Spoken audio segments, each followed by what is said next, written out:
Hello everyone, welcome back to my channel. I feel like I should be talking with a very low voice and in very hushed tones. I'm not going to do because that would be really cringy, but I feel like I should because we're going to be talking about ghost stories today, and also I'm filming this at night. It's very cosy in this office and very dark, and so I feel like I should be talking in a very serious voice, but I'm not going to. You may notice I have a pumpkin. Yes, I did carve that masterpiece myself. Took a long time, a lot longer than I thought it was going to be. And yes, I filmed it. So there is a chaotic pumpkin carving video coming tomorrow. So this is going up and then you're going to get the bonus pumpkin carving video tomorrow. So yeah, if you want to see how I created my castle, because of course it had to be a historic building that I was going to carve into a pumpkin, then that video is coming very soon. You'll be able to watch it, but I hope you like it. It adds a little bit of festive ambience in the background. Right, shut up. I've already waffled on far too much for this intro. So what we're going to be doing today is we're going to be talking about my ghost stories, my ghostly experiences. Now, there is a TV show called My Ghost Story, which I've only ever watched a couple of episodes of, and some of them are quite good, quite spooky. A lot of them are backed up with footage. Now, I'm really sorry, I don't have any footage, I don't have any evidence of my ghostly experiences other than one single photo which I'll be able to show you, but for most of them it's just me telling you the stories and the anecdotes. So I'll try and put some pictures up just so that you're not constantly looking at my face all the way through. I'm going to keep this really nice and short as well. I'm only going to be telling you 5 stories. That sounds like a lot, but some of them are quite quick, so and hopefully we'll keep the pace up as we go through. And let me know if you enjoy this, because the paranormal and ghosts is something that I'm really interested in, but I don't talk about very much. So it's something that I've been really interested in for a very long time as a teenager. And then working in heritage, working in old historic buildings, I've had a lot of experiences, and so I thought I've always kind of wanted to talk about my ghostly experiences on this channel, and I've always wanted to do content for Halloween, and it's never quite come together in terms of timing before, so I'm really happy that I can be here to create this kind of spooky content. So let's get going. So I can vividly recall my very first ghostly experience, and I was working at a pub called the Huntsman in Huddersfield. It's actually the pub where I met Tom, who's my husband, if you don't know, if you haven't watched any of my other videos. So I was working at the Huntsman, and it was my first shift, my very first shift, when something happened. Now, if I can find a photograph, I'll insert a photo, but the restaurant section of the pub, because there's a pub, a restaurant and function room, and in the restaurant section you only had one way in and one way out of the restaurant, and it was like a big circular room with a fireplace in the middle of it. Sorry, just a quick note to say the restaurant's actually been renovated since I worked there, so this picture that I'm showing you now is what it looked like when I worked there. So you can see there's a fireplace in the centre, but you will see on the main photo that I'm using for this video there's no fireplace in the centre. They've actually moved it to the back wall. That's the only renovations they made. There's still one entrance in and one entrance out, but I just wanted to make that clear in case you were listening to the video and thinking, well, there's no central fireplace in that photo, so what is she talking about? So just wanted to clear that up. Okay, back to the video. And I was right down the far corner in like where the kind of eaves had come down, because it was an old barn, and I was down in the eaves right in the corner, cleaning a table or prepping a table for that evening. It was like 2-3 o'clock in the afternoon. It wasn't particularly late at night or anything like that, and I had my back to the restaurant. I was facing a corner, and I was just wiping a table, and I heard somebody come right up behind. I didn't hear them come behind me, but I heard right in my ear behind me, "Hey." And I thought it was one of the staff members like messing around with me, or I actually at first just thought it was somebody that had come over. My friend Jenna actually got me the job at the Huntsman, and we worked a few shifts together when I first started there. I actually thought it was her, and I turned around and there was no one there, and I was like, okay, somebody's clearly pulling a prank on the new girl. So I kind of looked around the tables and thought, because the restaurant was actually closed to the public, so I probably should have said that at the beginning actually. The restaurant was completely empty. I was the only person in there. I was getting ready for the evening serving. And so I was looking like between the tables, trying to find people. Could not find anyone anywhere.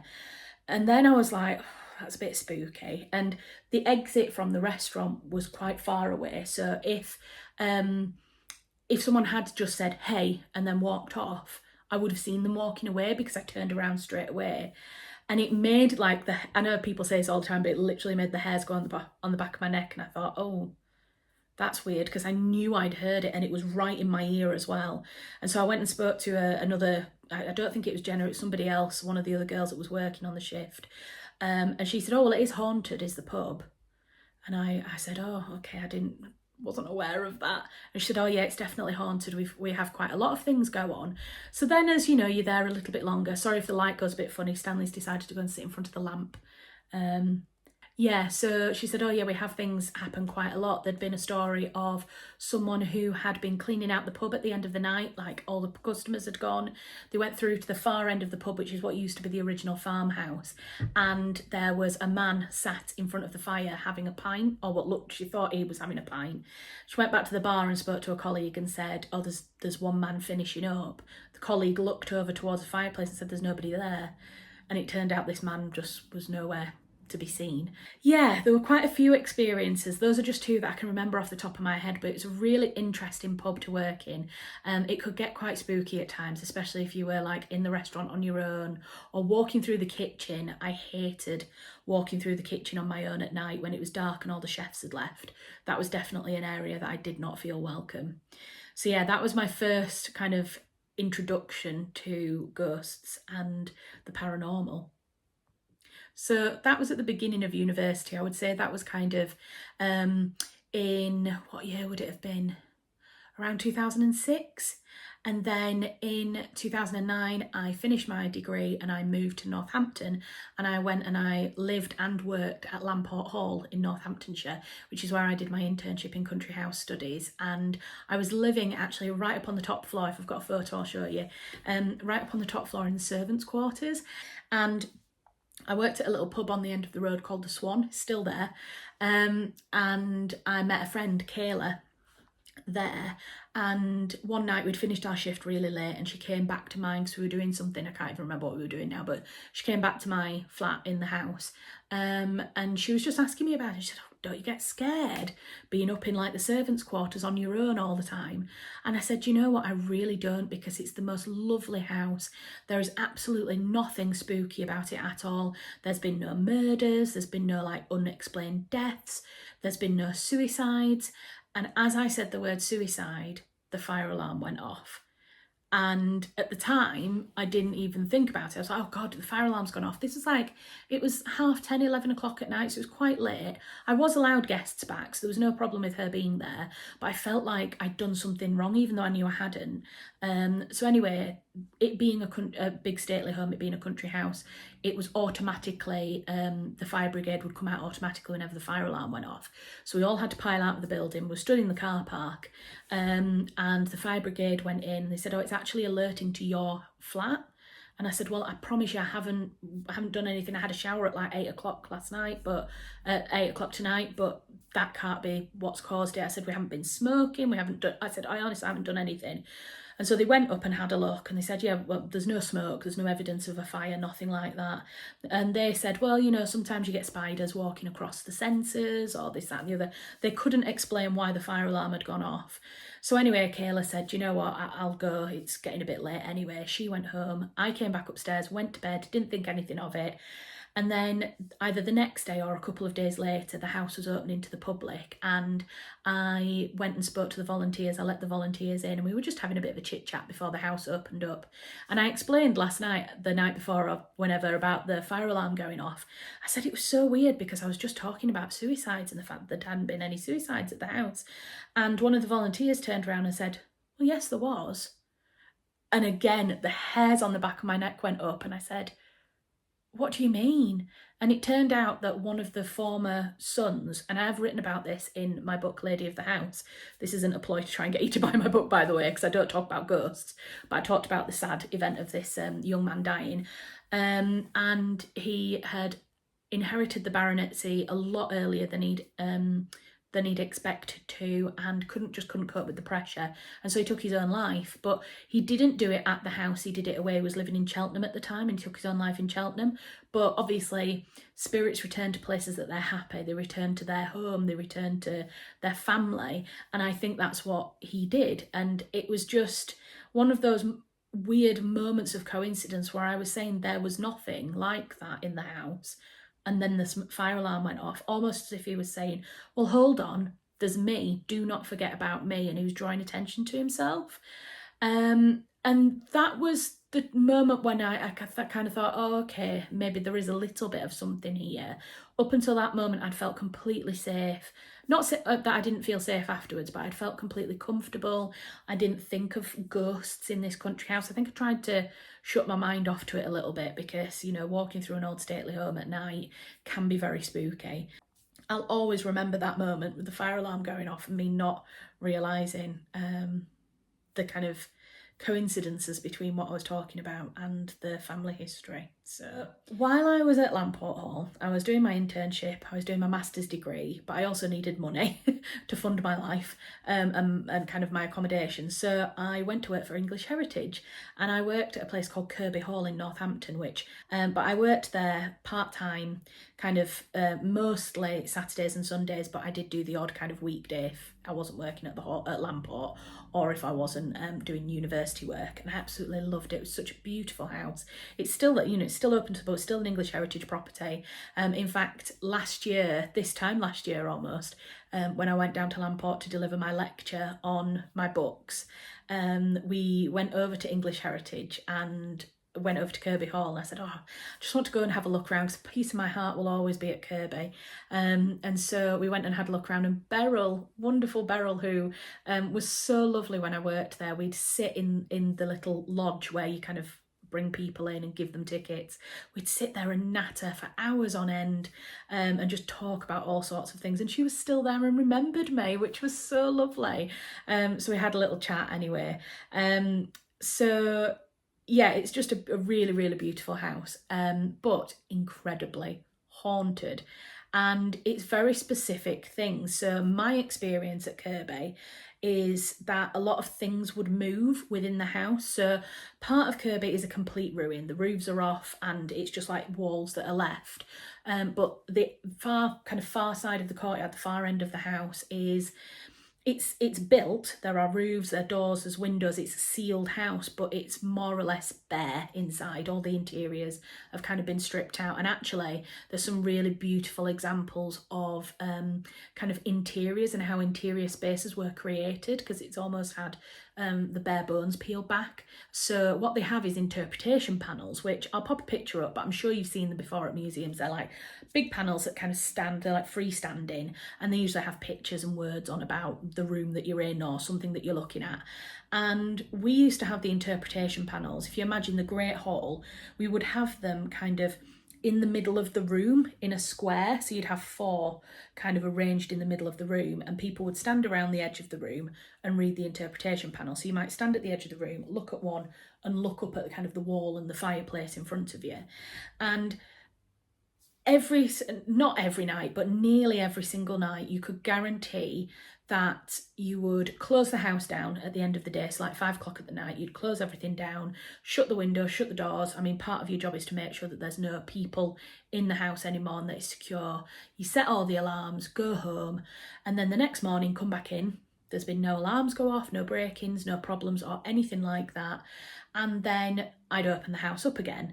And I'll tell the rest of the story first. You open the house up again, go into the Great Hall, and all the interpretation panels have been pushed right up against the stone walls, almost as if somebody has been clearing the space because they're in their space. And this happened mainly in the Great Hall, but I did have it happen a couple of times in some other rooms. And the other thing that would happen is the shutters that would kind of close the windows most days. Sometimes you would come in and the shutters would have been left open. Now, the shutters, you kind of talk yourself out of that being paranormal, because you think, well, maybe I just forgot to close those windows. Maybe I just forgot to do that particular window that day. But the interpretation panels are harder to ignore because you know that they have to be in a specific place before you can open to the public. And the first couple of times it happened to me, somebody else had locked up the night before. So I assumed that it was Kelly or Beryl, the other two ladies who worked in the team. I assumed that they'd done it. And so I mentioned it and I said, oh, do you want me to make sure that I move the interpretation panels at the end of every evening? I thought it was like a health and safety fire thing, you know, fire brigade have to come in the middle of the night, then they don't want to be tripping up over things. And Beryl said, oh, no, that happens. Just ignore it. It's the spirits. They move things. And I instantly I was like, okay. Because the thing was, you had to go, you usually went on your own to open up and to lock up, because there was only really two of you ever working on site. One person would do the ticket haul and would kind of cash up the till and do all of that reconciliation. The other person would go and lock up the building and the site. And so, especially in winter when it got dark at 4, by the time you were going around and shutting the house at 5, it's dark. You're turning lights off as you go in. It was really creepy. And then to hear that, you know, there was spirits in the house that were angry that we were putting interpretation panels in the way made me feel really intimidated. Luckily, I never had an experience where any kind of spirit came up to me or said anything or anything like that. But then there were occasions where I would lock down on, say, the Saturday night, but I'd be the first person back in on the Sunday. So I knew that the interpretation panels were left in one place. And then when I came in the next morning, they'd moved. And at that point, I was like, well, that's proof for me. And I know what you're going to say. Why didn't you set up a camera? Why didn't you catch any of it on footage? This is 2009-10. Video cameras on phones were not a thing, or if they were terrible.